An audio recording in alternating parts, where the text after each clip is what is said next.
Hello students, now अब समय आ चुका है कि अब हम एक नया चैप्टर स्टार्ट करें and this chapter is Indigo. मैंने आप लोगों को पहले भी बोला था कि मैं आप सभी लोगों के लिए एक कंप्लीट बैकग्राउंड और साथ ही साथ में इसमें कुछ इंपॉर्टेंट कैरेक्टर्स जिसके ऊपर बेस्ड आपके एग्जाम्स में क्वेश्चंस आते हैं, चाहे वो सेंट्रल आइडिया हो चाहे वो थीम हो, वो कंप्लीट करवा रही हूँ। तो आपके लिए ये चैप्टर बहुत ही इंपॉर्टेंट है और ये वन शॉट्स बहुत ही इंपॉर्टेंट है। इसे ज़रूर से ज़रूर देखिए, अपना फीडबैक ज़रूर दे करके जाइए कि आपको सेशन कैसे लग रहे हैं। और साथ ही साथ में अगर ये आपका कंप्लीट हो गया है तो नीचे एक सेशन ज़रूर मेंशन कर दीजिएगा कि हाँ मैम मेरा ये चैप्टर कंप्लीट हो गया है। Right now let's start with this is a chapter of Flamingo book. The name of the chapter is Indigo, written by Louis Fischer. इसका बैकग्राउंड स्टोरी हम स्टार्ट करते हैं। सबसे पहले देखिए ये कहानी आपको पता होनी चाहिए कि एक बायोग्राफी है। बायोग्राफी किसकी है? महात्मा गांधी जी की है, ठीक है ना। लुईस फिशर का महात्मा गांधी के साथ एक इंटरव्यू होता है जिसमें वो लुईस फिशर को बताते हैं कि उन्होंने अपना चंपारण सिविल डिसोबीडियंस मूवमेंट कब स्टार्ट किया और कैसे स्टार्ट किया और किस तरीके से उन्होंने अंग्रेजों को भारत छोड़ने पर मजबूर किया। राइट सो यहाँ पर आपको बताया जाएगा एक कैरेक्टर जिसका नाम है राजकुमार शुक्ला। वो गांधी जी के पास आता है और कहता है कि हम गरीब लोगों के ऊपर इस तरह का अत्याचार हो रहा है और आप हमारी मदद करो। तो गांधी जी इस मदद में निकल जाते हैं, लेकिन उन्हें नहीं पता था कि ये मदद उन्हें इतनी लंबी करनी पड़ सकती है। सो जब स्टोरी स्टार्ट होती है तो उसमें यही बताया गया है कि लुईस फिशर की मुलाकात होती है गांधी जी से कब? 1942 में। और ये किस जगह की बात हो रही है? In his ashram in Sevagram. Gandhi ji told him how he initiated the departure of British from India. तो लुईस फिशर जब गांधी जी से मिलने जाते हैं 1942 में अब उनके आश्रम में, तो वहां पर उन्हें पता चलता है कि गांधी जी ने किस तरीके से डिपार्चर के ऊपर वर्क किया था ब्रिटिशर्स के, कि वो उन्होंने कैसे भारत छोड़ा ना।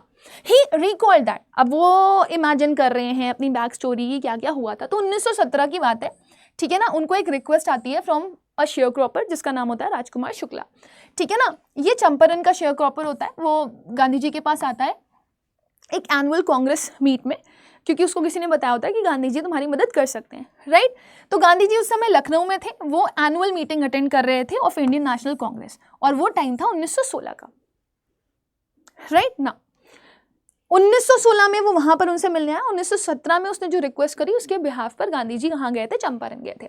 शुक्ला उन्हें बताता है कि वो यहाँ पर चंपारण से आया है और वो उनकी मदद चाहता है। और किस लिए चाहता है? To safeguard his interest of the sharecroppers.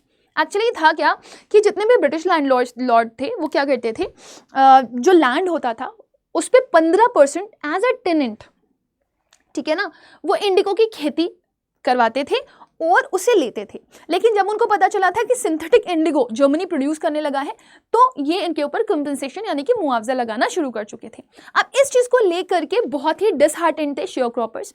कुछ लोगों ने तो मुआवजा दे दिया था, लेकिन Rajkumar Shukla was one of the person जो मुआवजा देने के लिए तैयार नहीं था। राइट तो गांधी जी उससे कहते हैं सुनो मैं थोड़ा सा बिजी हूँ, आई एम बिजी, मैं फला जगह आऊँगा और मैं वहाँ पे तुमको मिलूंगा और तुम मुझे वहाँ से अपने चंपारण ले जाना। राइट तो गांधी जी कहते हैं कि मैंने तो सिर्फ उसको बोला कि मैं अभी बिजी हूँ, मैं तब फ्री हूँगा तब तुम आना। तो गांधी जी को राजकुमार शुक्ला ने हर जगह फॉलो किया every possible way.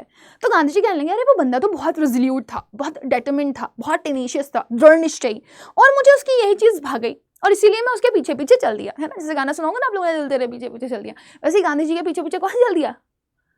Rajkumar Shukla. और जब फॉलो किया तो राजकुमार शुक्ला की जो टेनिशियसनेस थी वो देख करके गांधी जी भी उसके पीछे चल दिए।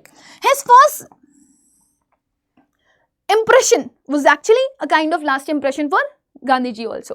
तो उसका फर्म डिसीजन था, वो गांधी जी को इम्प्रेस किया, ठीक है ना, और उसने प्रॉमिस किया that he would visit Calcutta at a particular date and then Shukla could come and take him along to Champaran. Right तो फिर ये गांधी जी से मिलता है और गांधी जी से जब कलकत्ता में मिलता है तो गांधी जी कहते हैं चलो लेट्स मूव। तो गांधी जी इसके साथ निकल लेते हैं फॉर द पटना रीच, है ना। Shukla met him at Calcutta. Shukla आता है, राजकुमार शुक्ला गांधी जी से मिलते हैं कलकत्ता में। यहाँ से ये लोग क्या करते हैं? ट्रेन पकड़ते हैं, वो भी कहाँ के लिए? पटना के लिए। और सबसे पहले अगर ये किसी के घर जाते हैं तो वो थे लॉर्ड राजेंद्र प्रसाद जी, है ना। तो अब राजेंद्र प्रसाद के घर जब ये जाते हैं तो इन्हें पता चलता है कि राजेंद्र प्रसाद जी तो वहाँ पर है ही नहीं, उनके गार्ड्स बाहर बैठे हुए हैं और गांधी जी को वो क्या समझते हैं कि वो भी एक गरीब किसान है। क्यों? क्योंकि उनके कपड़े जो हैं वो बहुत साधारण होते हैं और वो उसी तरीके से बैठते हैं जिस तरीके से राजकुमार शुक्ला बैठा होता है। और उससे भी बड़ी चीज़ ये थी कि राजकुमार शुक्ला के साथ वो आया था और राजकुमार शुक्ला को उनके घर के जो गार्ड्स थे वो पहले से ही जानते थे। तो गांधी जी वहाँ पर फेस करते हैं एक तरीके का डिस्क्रिमिनेशन। अब वो डिस्क्रिमिनेशन क्या था? वो डिस्क्रिमिनेशन था छुआछूत का, यानी कि वहाँ के कुएं का पानी अलाउड नहीं था गांधी जी को निकालना। गांधी जी को बहुत बुरा लगता है, क्या इस दुनिया में अभी भी ऐसे लोग हैं जिस तरह की सोच रखते हैं, राइट। तो गांधी जी काफ़ी देर तक इंतज़ार करते हैं, लेकिन राजकुमार शुक्ला के साथ वेट करने के बावजूद भी गांधी जी देखते हैं कि राजेंद्र प्रसाद जी तो आए नहीं है। तो राजेंद्र प्रसाद जी जब नहीं आते हैं तो गांधी जी को लगता है कि कुछ तो ऐसा है जो अभी राजकुमार शुक्ला को पता नहीं है और मुझे लगता है कि मुझे इसकी जानकारी और निकलवानी पड़ेगी। तो कंप्लीट नॉलेज के लिए गांधी जी मुजफ्फरपुर जाते हैं और ये दिन होता है 15 अप्रैल 1917 का, ठीक है ना। उन्हें प्रोफेसर JB कृपलानी वेलकम करते हैं और उनके साथ बहुत भारी भीड़ आती है, ठीक है ना। गांधी जी बहुत सरप्राइज होते हैं कि बाप रे इतने सारे लोग मेरे सपोर्ट में आए हैं।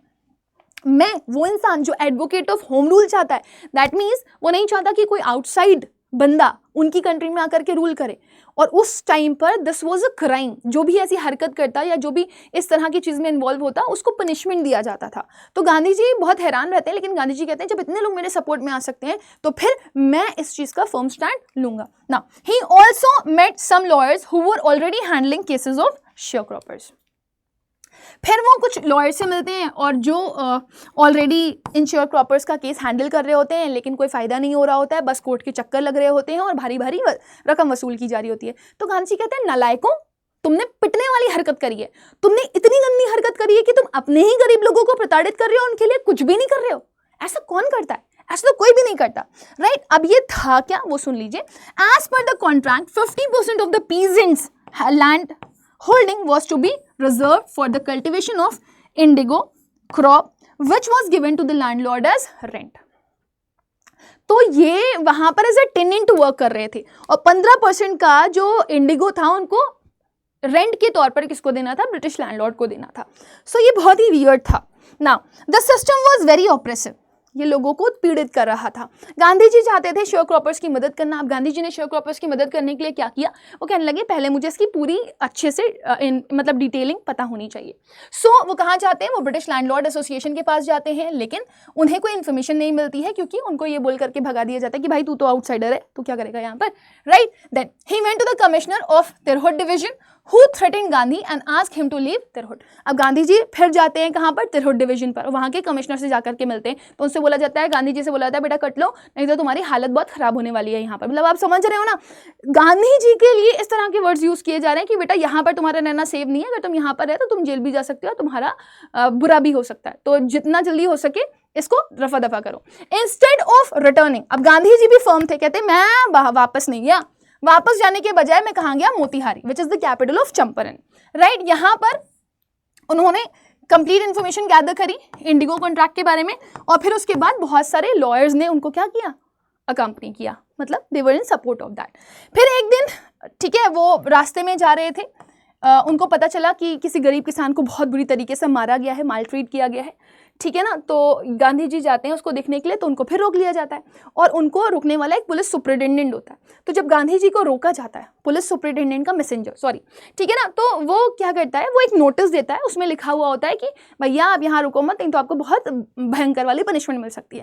गांधी जी उस पर साइन करते हैं, कहते हैं I am sorry I can not obey this rule, right. और फिर गांधी जी के पास आ जाता है एक समन कि चलो बुलावा आया है, तुम्हें मोतिहारी के कोर्ट में बुलाया गया है। तो गांधी जी पहुंचते हैं, उनके अगेंस्ट एक केस फाइल कर दिया जाता है। बहुत सारे लॉयर्स वहां पर आते हैं गांधी जी को एडवाइस करने के लिए कि आप यहाँ से बच करके कैसे निकले, right now. But when he stressed they all joined his struggles and even consented to go to jail in order to help the poor peasant. अब गांधी जी कहते हैं अच्छा चलो ठीक है, तुम तो मेरी मदद करने के लिए यहाँ पर आ गए हो, बट सपोज अगर मुझे जेल हो जाती है तो फिर तुम क्या करोगे? तो वो कहते हैं हम क्या करेंगे, हम वापस घर चले जाएंगे, क्योंकि आपको जेल हो गई और फिर एडवाइस करने के लिए हमारे पास बचेगा ही कौन। तो जो उनमें से सीनियर बंदा होता है, ये लोग आपस में डिस्कशन करते हैं, कहते हैं हम लोग कितने बुरा काम कर रहे हैं, हम लोग को तो अपने ऊपर शर्म आनी चाहिए कि एक ऐसा इंसान ठीक है ना, जो बाहर का होते हुए भी हमारे गरीब लोगों के लिए मदद कर रहा है और हम अपने लोगों की मदद नहीं करना चाहते। तो गांधी जी अगर जेल जाएंगे तो हम भी जेल जाएंगे, तो सब चिल्लाने लगते हैं हाँ हम भी जेल जाएंगे, हम भी जेल जाएंगे। तो इस तरीके से गांधी जी को जब पता चलता है कि ये सारे लोग भी हमारे साथ जेल जाने के लिए तैयार हैं, तो गांधी जी कहते हैं आज मैंने चंपारण की जंग जीत ली है, राइट। तो on the day of trial, जिस दिन पूरा ये सुनवाई वगैरह होनी होती है, बहुत भारी भीड़ आ जाती है कोर्ट के बाहर। पूरा चंपारण और ये जो पूरा मोतिहारी कोर्ट होता है वो ब्लैक इंडियन से पूरा ब्लैक हो गया होता है, क्योंकि हर तरफ किसान होते हैं, खूब सारे लॉयर्स होते हैं, बहुत सारे लोग होते हैं, and it became impossible to handle them. अब इतनी भारी भीड़ देख करके जो ऑफिसर्स होते हैं वो डर जाते हैं कि इन्हें कैसे कंट्रोल किया जाएगा। फिर वो गांधी जी की मदद लेते हैं कि भैया इनको ज़रा कंट्रोल करवाइए। गांधी जी एक स्टेटमेंट देते हैं कि वो एक लॉ ब्रेकर नहीं है, लेकिन he disobeyed so that he can help the peasant। कहते हैं देखो मैं एक मासूम सा इंसान, ठीक है ना, मेरे लिए दोनों ही चीज़ें बहुत मैटर करती हैं, मैं कोई नियम कानून तोड़ना नहीं चाहता हूँ, लेकिन मेरी बात तो समझो, मेरे लिए गरीब किसान ज़्यादा इंपॉर्टेंट है, उनके लिए जस्टिस ज़्यादा इंपॉर्टेंट है, तो मैं उनको सपोर्ट करूँगा। तो इस तरीके से गांधी जी को पहले बेल होती है, ठीक है ना, फॉर समहाउ 2 आवर्स, लेकिन उसके बाद फिर गांधी जी को बोला जाता है कि भीड़ कंट्रोल नहीं हो रही है, तो फिर बाद में उनका केस ही ड्रॉप हो जाता है, ठीक है ना। So the case was drop. Gandhi and his associate started gathering all sort of information. Gandhi ji रुकते नहीं हैं, वो सारी इन्फॉर्मेशन गैदर करते हैं, ठीक है ना। और साथ ही साथ में जब एक फाइल पाइलअप हो जाती है तो फिर एक कमीशन बिठाला जाता है जहां पर डिस्कशन होता है कि इस मैटर को ध्यान दिया जाए। फिर पता चलता है कि जो ब्रिटिश लैंडलॉर्ड्स हैं वो गलत कर रहे हैं और वो गिल्टी प्रूफ हो जाते हैं, और जब वो गिल्टी प्रूफ हो जाते हैं तो गांधी जी कहते हैं अब तो आपको मुआवजा देना पड़ेगा। तो उन लोगों को लगता है कि गांधी जी 100% मुआवजा मांगेंगे, लेकिन गांधी जी कहते हैं 50%। तो कहते हैं 50% ज़्यादा है, तो कहते हैं चलो ना तुम्हारी ना हमारी, 25% पे रेडी हो जाते हैं। तो ब्रिटिश लैंडलॉर्ड 25% मुआवजा देते हैं, किसको? गरीब किसानों को। और इस तरीके से जो गरीब किसान होते हैं उनके अंदर एक कॉन्फिडेंस आता है कि हम अपनी लड़ाई लड़ सकते हैं। So after the inquiry was conducted, the planters were found guilty and were asked to pay back to the peasant. Expecting refusal, they offered to pay only 25% of the amount. So this is the very important information. Gandhi ji यहाँ पर भी नहीं रुकते हैं, Gandhi ji accept कर लेते हैं इस चीज़ को, क्योंकि वो नहीं चाहते थे कि किसी भी तरह का कोई डेडलॉक क्रिएट हो। वो चाहते थे कि बस शेयर क्रॉपर्स जो हैं वो इस कॉन्ट्रैक्ट से फ्री हो जाए, ठीक है ना। उसके बाद गांधी जी कहते हैं नहीं, this is not sufficient for all the गरीब किसान, है ना, हमें उनके लिए स्टैंड करना पड़ेगा। हम ऐसे कब तक होता रहेगा कि गांधी जी जैसा इंसान बार बार पैदा हो और इन लोगों की मदद करे, इन्हें अपने खुद के पैरों पर खड़ा होना पड़ेगा, है ना। इनके लिए ज़रूरी है कि ये सेल्फ रिलायंस सीखे। तो गांधी जी चंपारण में स्कूल्स खुलवाते हैं, ठीक है ना, चंपारण के गांव में, ठीक है। उसके बाद कुछ फ्री ऑफ कॉस्ट हेल्पर्स बुलाते हैं, जैसे महादेव देसाई, नरहरि पारेख, ठीक है, उनका बेटा देवदास, ये सब उन लोगों को पढ़ाते हैं। कस्तूरबा बाई जाकर के नॉलेज देती हैं किसको? वहाँ की औरतों को, सैनिटेशन के ऊपर और हाइजीन के ऊपर, ठीक है ना। लेटर ऑन वॉलेंटियर्स की हेल्प से काफ़ी सारी चीज़ें सही हो गई होती हैं, मेडिकल फैसिलिटीज़ मिल जाती हैं, ठीक है ना, चंपारण के लोगों को। साथ ही साथ में आपको दिखेगा कि इनकी लाइफ भी बेटर हो जाती है। एक पीस मेकर था जिसका नाम था एंड्रयूज, वो चाहता था कि वो गांधी जी को वॉलंटियर करे चंपारण मूवमेंट में, लेकिन गांधी जी कहते हैं नहीं, I will not take the help of an outsider, है ना, क्योंकि सेल्फ रिलायंस इज इंपॉर्टेंट। तो यहाँ पर गांधी जी सिखाते हैं that it is very important to learn the lessons of self reliance so that they would not depend on the others. Gandhi told the writer that it was Champaran's incident that made him think that he did not need the Britishers' advice while he was in his own country. तो गांधी जी कहते हैं कि अगर ये किस्सा मेरे साथ नहीं हुआ होता तो मुझे कभी पता नहीं चलता कि अपने ही शहर में मुझे किसी और की एडवाइस नहीं चाहिए, मेरी को किसी की एडवाइस की ज़रूरत नहीं है, मैं खुद अपने लिए सफिशिएंट हूँ और हमारे कंट्री के लोग हमारी कंट्री के लिए सफिशिएंट है। सो सेल्फ रिलायंस उन्होंने यहीं से ही सीखा। अब बात आती है कैरेक्टर्स की, तो आपको कैरेक्टर्स यहाँ पर बहुत सारे मिल जाएंगे। राजकुमार शुक्ला मिलेंगे, गांधी जी मिलेंगे, ब्रिटिश ऑफिशियल्स मिलेंगे, लोकल लॉयर्स मिलेंगे, ठीक है ना। इसके अलावा चार्ल्स फ्रेड एंड्रयूज भी मिलेंगे जो गांधी जी को चंपारण मूवमेंट में सपोर्ट करना चाहते थे। ब्रिटिश ऑफिशियल्स जिन्होंने ऑपरेस किया था गरीब किसानों को, शेयर क्रॉपर्स को, और ज़बरदस्ती उनसे मुआवजे लेते थे, ठीक है ना। लोकल लॉयर्स जिन्होंने गरीब किसानों के साथ ही गलत किया, वो उनके केस को सही से हैंडल नहीं कर रहे थे और उनसे खूब सारे पैसे लेते थे फॉर दैट केस, और उसको नेग्लिजिबल ही रखते थे, उनको सपोर्ट नहीं करते थे, राइट। तो राजकुमार शुक्ला और गांधी जी का एक बहुत ही इंपॉर्टेंट रोल प्ले है यहाँ पर। अगर आपको महात्मा गांधी जी के बारे में पूछा जाएगा तो आप बोलेंगे he was a very good leader, ठीक है ना, principled and charismatic leader and committed non violent resisting. दूसरा, demonstrate strong conviction and a deep understanding of the plight of the farmers. इन्होंने गरीब किसानों को समझा, और सबसे इंपॉर्टेंट चीज़, इन्होंने टैक्टिक्स भी बताई लोगों को, जैसे कि नेगोशिएशंस एंड पब्लिक अवेयरनेस कितनी ज़रूरी होती है अगर आपको जस्टिस चाहिए तो। वहीं अगर आप पढ़ोगे राजकुमार शुक्ला के बारे में तो ये एक इलिटरेट पर्सन थे लेकिन डिटरमिन्ड और टेनेशियस दिखाए गए हैं, ठीक है ना। ये चंपारण से थे और सबसे बड़ी चीज़ ये बहुत ही क्रूशियल रोल प्ले करते हुए यहाँ पर दिखाए गए हैं। गांधी जी को अगर ये अप्रोच ना करते तो गांधी जी कभी भी ना आते और गरीब किसानों की जो सफरिंग्स हैं वो कभी भी दूर ना हो पाती। ये रिप्रेजेंट करते हैं the voice of the oppressed and the powerful individuals, ठीक है ना। तो अगर राजकुमार शुक्ला ना होते तो गरीब किसानों की आवाज कोई भी ना बनता। फिर आते हैं ब्रिटिश ऑफिशियल्स एंड लैंडलॉर्ड्स, तो आप ये मानोगे they are working as oppressor, depicted as exploitative and resistant to change, ठीक है ना। Initially try to intimidate Gandhi and farmers but eventually yield to his non violent resistance. तो पहले आपको ये डराते धमकाते हुए दिखाई देंगे गरीब किसानों को और गांधी जी को, लेकिन बाद में ये अपने हथियार डाल देते हैं और गिल्टी प्रूफ हो जाते हैं ना। सेंट्रल आइडिया के बारे में अगर हम बात करेंगे तो ऑब्वियस सी चीज़ है, यहाँ पर हमें बताया गया है the power of non violence and struggle for justice. इस चैप्टर में महात्मा गांधी का जो फाइट है against British landlords for peasants of Champaran, this has been show, ठीक है ना। चंपारण बिहार पूरा लिख लो यहाँ पे। सो बेसिकली सेंट्रल आइडिया इसी चीज़ के ऊपर वर्क करता है कि किस तरीके से गांधी जी ने यहाँ के लोगों को ये सिखाया कि कितना ज़रूरी होता है to be non violent but still struggle for justice. Theme के बारे में अगर आपसे पूछा जाए तो याद रखिएगा there are 3 themes.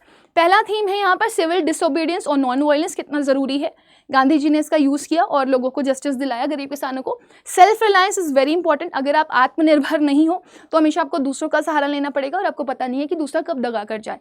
Third is social and cultural change भी दिखाया यहाँ पर। गांधी जी का कंसर्न था कि सोशली ये लोग डेवलप करें और थोड़ी सी ये लोग सोसाइटल नॉलेज ज़रूर से ज़रूर लें, जैसे सैनिटेशन हो गया, प्रॉपर हाइजीन हो गया, इस पर वर्क करें। तो वो बहुत इंपॉर्टेंट होता है अपने अंदर बदलाव लाना, अगर वो बदलाव नहीं लाओगे तो शायद कभी आप इंप्रूव ना कर पाओ। Next justice and fairness, Gandhi ji ने लड़ाई करी, ठीक है ना, जस्टिस के लिए, और ये जस्टिस किसका था? फॉर द गरीब किसान। इसके बाद अगर आप जाओगे तो कुछ की पॉइंटर्स आपको क्वेश्चंस के फॉर्म में मिलेंगे। आपका पहला क्वेश्चन है, आपको क्यों लगता है कि गांधी जी कंसिडर कर रहे थे एक टर्निंग पॉइंट चंपारण एपिसोड को? गांधी जी बहुत कम टाइम के लिए यहाँ पर आए थे, बट गांधी जी को कभी नहीं लगा था कि उन्हें इतना साल यहाँ पर देना पड़ेगा। और गांधी जी ने वो बोलते हैं कि मैंने बहुत नॉर्मल सी चीज़ करी थी, लेकिन वो नॉर्मल सी चीज़ करते करते मैंने बहुत कुछ यहाँ पर सीख भी लिया। सो वो यहाँ पर इसलिए आए थे ताकि वो गरीब लोगों की जो सफरिंग्स हैं उनको दूर कर, उन्हें रिलीफ दे पाए, ठीक है ना। Watershed moment in Gandhi's life, but उनकी जिंदगी में एक वाटरशेड मोमेंट हो गया। कैसे? It was a loud proclamation that British realize Gandhi could not be ordered around in his own country. So Gandhi या कोई भी पर्सन अपनी ही कंट्री में ऑर्डर नहीं लेगा किसी का, ठीक है ना। कोई भी आउटसाइडर आकर के उनके ऊपर रूल नहीं कर सकता। ये मतलब पूरे मास के अंदर एक हौसला अफजाई वाला हाल था। मतलब गांधी जी ने इस एपिसोड के थ्रू लोगों के अंदर एक उबाल भर दिया था कि इट्स वेरी वेरी नेसेसरी कि हिम्मत रखो, तुम्हें न्याय मिलेगा।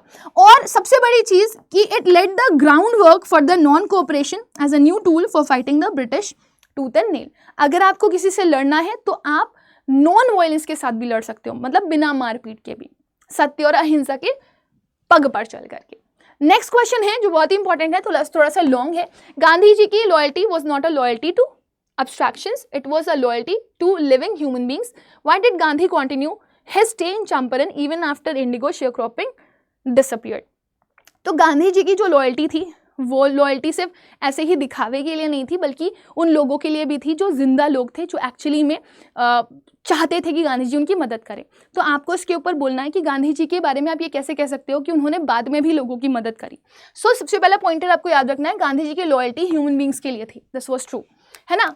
उन्होंने अपलिफ्टमेंट के लिए काम किया गरीब किसानों को, चंपारण में स्कूल्स खुलवाए, चंपारण के गाँव में हाइजीन के ऊपर वर्क किया, सैनिटेशन के ऊपर वर्क किया, है ना। उन्होंने इनिशिएटिव लिए, है ना। उन्होंने लोगों की जो बैकवर्डनेस थी, whether it is of cultural और सोसाइटल, उसको रिमूव किया। उन्होंने प्राइमरी स्कूल स्टैब्लिश किए और लोगों को पढ़ाया लिखाया, क्योंकि वो बहुत इंपॉर्टेंट था। पढ़ा लिखा इंसान अपने लिए लड़ सकता है। और सबसे बड़ी चीज़, उन्होंने टीचर्स को अपील करी and many of his followers including his wife and sons volunteer for the job free of cost. उन्होंने बहुत सारे लोगों को कन्विंस किया कि वो यहाँ के लिए काम करें। उन्होंने डॉक्टर्स को भी मनाया कि वो फ्री ऑफ कॉस्ट 6 महीने एटलीस्ट दे दें कि इनकी हाइजीन पर वर्क किया जा सके और इनको इनके बेटरमेंट के लिए, है ना, इलाज पानी प्रोवाइड किया जा सके। सो इसी के साथ आपका ये वाला जो चैप्टर है बेटा इंडिगो, वो भी आपका कंप्लीट हो जाता है। आई होप कि आपको ये अच्छे से समझ में आ गया होगा। ये चैप्टर के की पॉइंटर्स आप जरूर से जरूर नोट करिएगा। रही बात पीडीएफ की बेटा, तो पीडीएफ के लिए I will provide you a drive link और उस ड्राइव लिंक के थ्रू आपको सारे के सारे पीडीएफ मिल जाएंगे। मैंने देखा कि बहुत सारे बच्चे कमेंट्स कर रहे हैं पीडीएफ के लिए, but don't worry for that also. तब तक के लिए bye bye, take care, God bless you all.